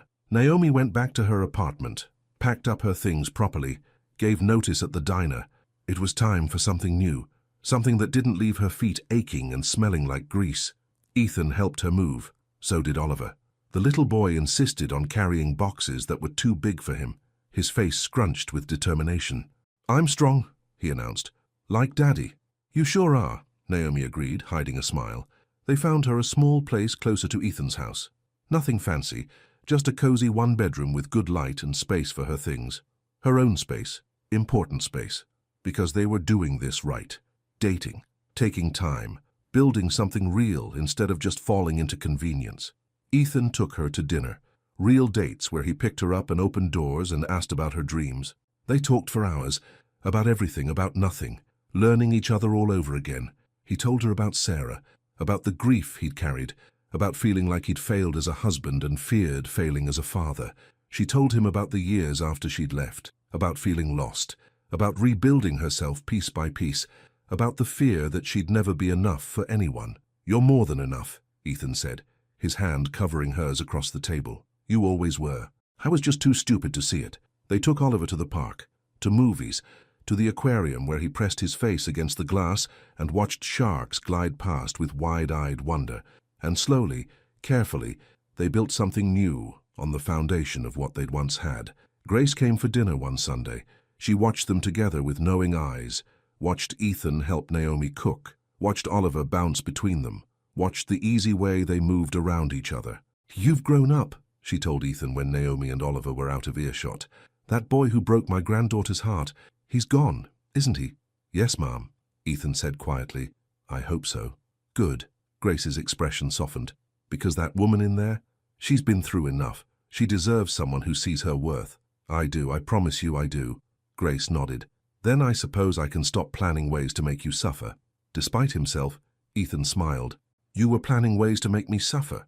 Oh, honey, I'm 70 years old. I know at least 15 ways to ruin a man's life without leaving evidence." Her eyes twinkled. "But I suppose I won't need them now." Everything was good, better than good, until Claire showed up again. It was a Tuesday afternoon. Naomi had picked up Oliver from school. She'd been doing that a few days a week, giving her and the boy time together. They were making cookies in Ethan's kitchen when the doorbell rang. "I'll get it." Oliver ran for the door. "Wait for me," Naomi called, wiping flour from her hands. Oliver pulled open the door. His smile vanished. "Oh, it's you." Claire stood on the porch, perfect as always, but something in her expression looked harder, sharper. "Hello, Oliver, is your father home?" "He's working in his study," Naomi said, appearing behind Oliver. "Can I help you with something?" Claire's eyes raked over her, taking in the flour-dusted apron, the casual clothes, the way Oliver leaned against Naomi's side like she was home base. "I need to speak with Ethan, it's important." "He's busy. It's about Oliver. So unless you want to be responsible for keeping his father from hearing important information about his son, I suggest you let me in." Naomi's jaw tightened, but she stepped aside. "Wait in the living room." Claire swept past. Oliver made a face behind her back that would have been funny if the situation wasn't so tense. Naomi found Ethan in his study. "Claire's here, says it's important." Ethan's face darkened. "Did she say what about?" "Something about Oliver." They walked to the living room together. Claire stood by the window, looking out at the perfectly maintained grounds. She turned when they entered. "Ethan, thank you for seeing me. What's this about?" Ethan's voice was cool. "I've been doing some thinking. About Oliver. About his well-being." Claire's gaze flickered to Naomi. "And I have concerns." "Concerns?" "Yes. You nearly died, Ethan. You're a single father. Oliver needs stability, security, and I'm not convinced he's getting that with this situation." She gestured vaguely at Naomi. "This situation?" Naomi's voice came out sharp. "You mean me?" "I mean an unmarried woman moving in with a man she barely knows, playing house with his child." Claire's smile was poisonous. "It's not exactly appropriate, is it?" "I'm not living here," Naomi said. "I have my own place, and I've known Ethan since we were kids. Still, people talk, and I'd hate for anyone to question Ethan's judgment, to wonder if Oliver is in a stable environment." Claire turned to Ethan. "I'm just trying to look out for you, for your son." Ethan stepped forward. His voice was quiet but deadly. "Let me be very clear, Claire. Oliver is in the most stable, loving environment he's had in years. Naomi has been nothing but a blessing to both of us. And if you ever imply otherwise again, you will no longer be welcome in this house or our lives. Are we understood?" Claire's face flushed. "I'm trying to help." "No, you're trying to manipulate. You're trying to sow doubt because you can't stand that I'm happy without you." Ethan moved to stand beside Naomi, took her hand. "But here's the truth. I love Naomi. I'm building a life with her, and nothing you say or do will change that." The words hung in the air, clear, final. No room for misunderstanding. Claire's composure cracked. "You're making a mistake. The only mistake I made was wasting time with someone who didn't make me want to be better." Ethan's grip on Naomi's hand tightened. "Now please leave, and don't come back unless invited." For a moment Claire just stood there. Then she grabbed her purse and walked out. The door slammed behind her. Silence filled the room. "I'm sorry," Ethan said, turning to Naomi. "I should have shut her down weeks ago." "Made it completely clear." Naomi kissed him, hard and fierce and full of everything she felt. When they pulled apart, both breathing heavy, she smiled. "I love you too." Ethan blinked. "What?" "You told Claire you love me. I'm telling you back. I love you." Her eyes filled with happy tears. "I tried not to, tried to keep my guard up. But I love you, Ethan Hayes. Completely, terrifyingly, with everything I am." He laughed, surprised and joyful, and kissed her again, softer this time, sweeter. "Finally," Oliver's voice came from the doorway. "I thought you guys would never say it." They broke apart, laughing. Oliver ran to them, and they wrapped him in a three-way hug. "You were listening?" Naomi asked. "I wanted to make sure Claire left." Oliver looked up at them seriously. "She's mean and wrong. You're the best thing that ever happened to us." Naomi's heart swelled so big she thought it might burst. "You're pretty great yourself, kid." "So does this mean we're a real family now?" Oliver asked. Ethan and Naomi looked at each other. Something passed between them, an understanding, a promise. "Yeah," Ethan said, "we're a real family now." That Saturday, Ethan had a surprise. "Pack a picnic," he told Naomi that morning. "We're going somewhere special." "Where?" "You'll see." They loaded into Ethan's car, a new one, since his Mercedes had been totaled. Oliver bounced in the back seat, singing made-up songs about adventures. They drove out of town, past the new developments and into the older parts where houses had history and trees had been growing for generations. Naomi's breath caught when she realized where they were going, the old Morrison property, where she and Ethan had spent endless summer days as kids, where they'd carved their initials into a tree, where they'd built a treehouse that was probably falling apart by now. "Ethan, I bought the property," he said quietly. "Last week. The family was selling and I couldn't let someone tear it down, not this place." He parked near the woods. They climbed out. The air smelled like fallen leaves and memory. "Come on." Oliver ran ahead, excited by the adventure. They followed him through the trees. And there it was, the treehouse, weathered but still standing. Someone had maintained it over the years. It looked almost like Naomi remembered. "I had it repaired," Ethan admitted. "Made it safe. I wanted to bring you here. To show you—" "Show me what?" He took her hand, led her to the tree where they'd carved their initials. The marks were still there, faded but visible. EH plus NC surrounded by a lopsided heart. "I was 16 when I carved this," Ethan said. "And I meant it. Even then I knew you were special, that what we had was special." He turned to face her. "I spent years trying to convince myself I'd done the right thing, that letting you go was mature, responsible, the smart choice." "Ethan, but I was wrong." His voice cracked. "So wrong, and I want to make a new promise here, where we started." He pulled a small box from his pocket. Naomi's heart stopped. "This isn't a proposal," Ethan said quickly. "Not yet, not until you're ready. But I want you to have this, as a promise that I'm not going anywhere, that I choose you, today, tomorrow, forever." He opened the box. Inside sat a simple silver ring, no diamond, just a band with an inscription on the inside. "Always."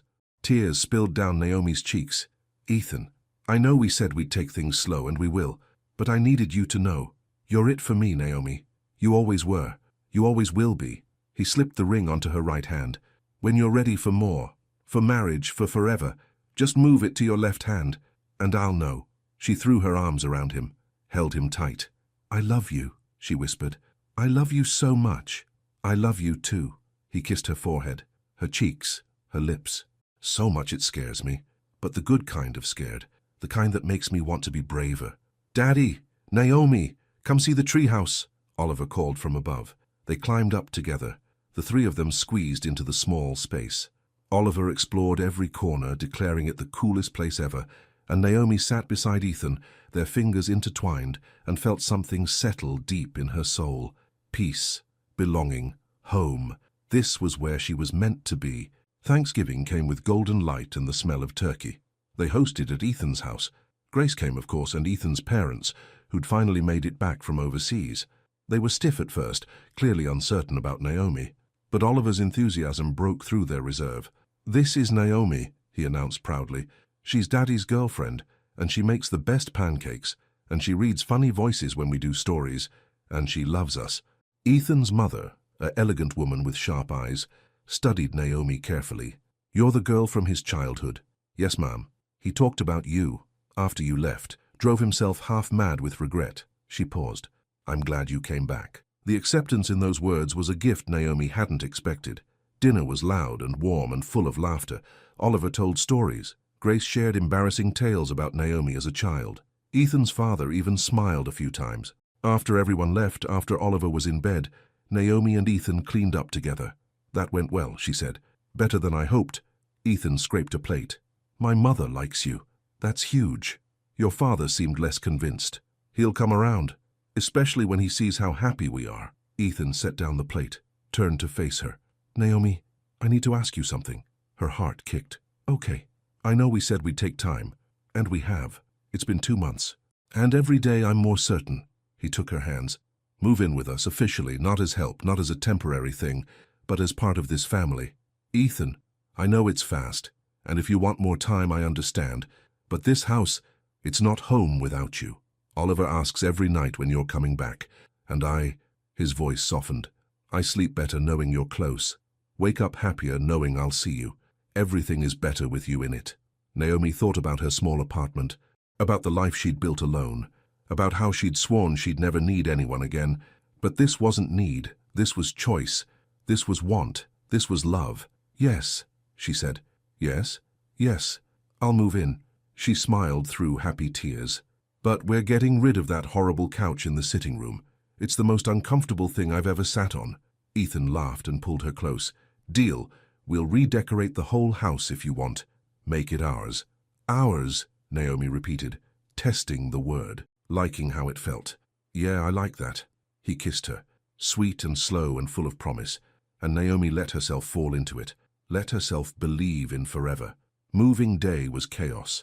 Oliver helped by unpacking boxes and scattering belongings everywhere. Grace supervised, offering commentary and lemonade. Ethan carried furniture and tried not to look too smug about Naomi officially becoming part of his household. By evening, Naomi's things were distributed throughout the house.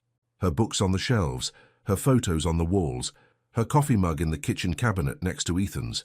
Small changes, but they transformed the space, made it warmer, more lived in, more like home. That night, after Oliver was asleep, Naomi stood in the kitchen, her kitchen now, looking around at this life she'd stumbled into. Ethan wrapped his arms around her from behind. Happy? Terrified, she admitted, but happy. Good terrified or bad terrified? Good. The kind that comes from having something worth losing. She turned in his arms. I keep waiting for the other shoe to drop, for something to go wrong. What if nothing goes wrong? Ethan suggested. What if we just get to be happy? Is that allowed? I think so. He kissed her forehead. I think we've earned it. Maybe they had. Maybe after all the hurt and separation and mistakes, they'd finally found their way to something real, something lasting. Naomi looked at the ring on her right hand, at the promise it represented.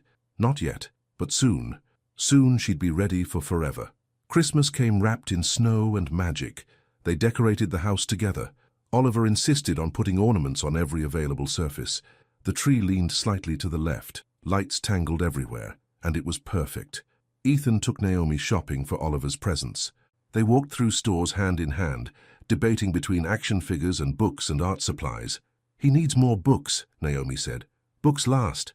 He needs more toys, Ethan countered. He's 5. Let him play. They compromised. Got both. Plus a telescope because Oliver had been obsessed with stars lately. On Christmas morning, Oliver woke them at 6. He jumped on their bed, still a new and wonderful concept, and demanded they come see what Santa brought. The living room was a disaster of wrapping paper and ribbon. Oliver tore through presents with gleeful abandon. Each gift was the best thing ever until he opened the next one. Grace came for lunch. They ate too much and laughed too loud and took pictures that would eventually line the walls. That evening, after Grace left and Oliver fell asleep surrounded by new toys, Ethan and Naomi sat by the tree. This was a good Christmas, Naomi said softly. The best. Ethan pulled out a small box. I have one more present for you. Ethan, you already... Open it. Inside was a key, simple, silver, with a tag that read, Always. It's to the treehouse, Ethan explained. I had it fixed up properly, made it weatherproof, put in heat and lights. It's ours now, our space, whenever we need to remember where we came from, where we're going. Naomi's eyes filled with tears. It's perfect. You're perfect. He cupped her face. And I know I keep saying it, but I need you to know I'm ready whenever you are, for everything, for forever. Naomi looked at him, at this man who'd broken her heart and then spent months earning it back, who loved her son like his own, who made her coffee exactly how she liked it, who left her notes and made her laugh and chose her every single day. She looked at the ring on her right hand. Then, slowly, she slipped it off, moved it to her left hand, let it settle there like it had always belonged. I'm ready, she whispered. Ethan's eyes widened. Yeah? She smiled through tears. Ask me. He slid off the couch, got down on one knee in front of the crooked Christmas tree with its tangle of lights, took her left hand in his. Naomi Carter, you are the love of my life, the person who makes me want to be better, the woman who brought light back into our home and love back into our hearts. His voice shook. Will you marry me? Will you be my wife and Oliver's mother and my partner in everything? Yes. The word came out choked, happy. Yes. 1,000 times yes. He kissed her, and somewhere upstairs, Oliver's sleepy voice called out, Did she say yes? They broke apart, laughing. How long have you been awake? Ethan called. Oliver appeared at the top of the stairs, dragging his dinosaur. Since the mushy talking started. So, did she say yes? She said yes, Naomi confirmed. Yes! Oliver pumped his fist and ran down the stairs. We're going to be a real family, like official. He crashed into them. They caught him, held him. The three of them tangled together in front of the Christmas tree. A family, real and official and forever. The wedding was small. They married in spring when the world was turning green again, under the oak tree where they'd carved their initials, where they'd made promises as teenagers that life had broken and then rebuilt stronger. Grace officiated. Oliver stood as ring-bearer, taking his job very seriously. A handful of friends and family witnessed. Naomi wore a simple white dress, no veil, just flowers in her hair. Ethan wore a suit, but no tie. Casual, comfortable, them. When Grace asked if they had vows, Ethan spoke first. Naomi, I loved you when we were kids who didn't know what love meant. I loved you when we were apart, and I didn't know how to fight for you. And I love you now standing here knowing exactly what I'm choosing. His voice was steady. Sure, I promise to choose you every day, to be brave when I'm scared, to be open when I want to hide, to love you and Oliver with everything I have. Naomi's turn. Ethan, you broke my heart once, and then you taught me that broken things can heal stronger, that second chances are real, that love is worth the risk. She squeezed his hands. I promise to trust you, to build this life with you, to love you and Oliver fiercely, to make pancakes on Saturdays and hold you through hard things and be your partner in everything. They exchanged rings. The simple bands matched, both inscribed with the same word, always. I now pronounce you husband and wife, Grace said, smiling through tears. You may kiss your bride. And Ethan did, thoroughly, while Oliver cheered and everyone clapped and the spring breeze carried the scent of new flowers. When they pulled apart, both grinning, Oliver tugged Naomi's dress. Can I call you Mom now? He asked. I mean, if you want. I don't have to if... Naomi knelt down, cupped his sweet face. I would love that. I would be honored. Oliver threw his arms around her neck. I love you, Mom. And just like that, Naomi's heart, which she'd thought was full, somehow expanded to hold even more love. I love you too, baby, she whispered. So much. Later, at the reception in Ethan's backyard, their backyard, they danced and ate and celebrated. Ethan's father pulled him aside. You chose well, son. She's good for you. Good for Oliver. The approval in his voice was grudging, but real. I know, Ethan said. Took me too long to figure it out, but I got there. Better late than never. His father clasped his shoulder. Be happy. You've earned it. As the sun set, turning the sky pink and gold, Naomi stood with Grace by the oak tree. You did good, baby, Grace said. Real good. I was scared for a long time. Of course you were. You'd been hurt. Grace squeezed her hand. But courage isn't not being scared. Courage is loving anyway. And you did that. You were brave enough to try again. He's different now, we both are. That's what time and experience do. They change us, make us wiser. Grace smiled. Your grandfather and I, we had our rough patches too. But we chose each other every day, even the hard days. Especially the hard days, that's what marriage is. Naomi looked across the yard. Ethan was teaching Oliver a dance move, both of them laughing. Her family, hers. I'm going to choose him every day, Naomi said. I promise. I know you will, baby. I know. As the stars came out, they gathered everyone for one last moment. One last photo. Ethan and Naomi and Oliver in the center. Grace beside them. Family and friends surrounding them. The photographer counted down. 3, 2, 1. They smiled. All of them.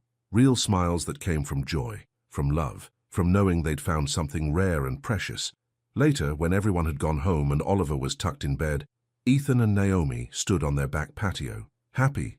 He asked. So happy. She leaned into him. Sometimes I still can't believe this is real, that we made it here. We almost didn't. But we did. She turned in his arms. We chose each other. Despite everything. Despite all the reasons we could have walked away. We chose this. Ethan kissed her. Soft and sweet and full of promise. Best choice I ever made. Me too. They stood there in the darkness, wrapped in each other, as the spring breeze carried the scent of new flowers and new beginnings. Inside, Oliver slept, safe, loved, part of a family that would never let him go. And Naomi thought about the girl she'd been, broken-hearted and running, about the woman she'd become, brave enough to love again, about the future stretching ahead, bright with possibility. She'd come back to care for a child in need. She'd stayed because she couldn't leave him. She'd fallen in love because her heart remembered what it meant to choose someone completely. And now, here she was, married, a mother, part of something bigger than herself. It wasn't the life she'd planned. It was better, because sometimes the broken roads lead to the most beautiful destinations. Sometimes second chances turn into forever. Sometimes love really does find its way home. "I love you," she whispered against Ethan's chest. "I love you too." He held her tighter. Always, always. The word was a promise, a vow, a truth that would carry them through whatever came next. And as the stars wheeled overhead and the night wrapped around them like a blessing, Naomi knew with absolute certainty that she was exactly where she was supposed to be. Home. At last. The end.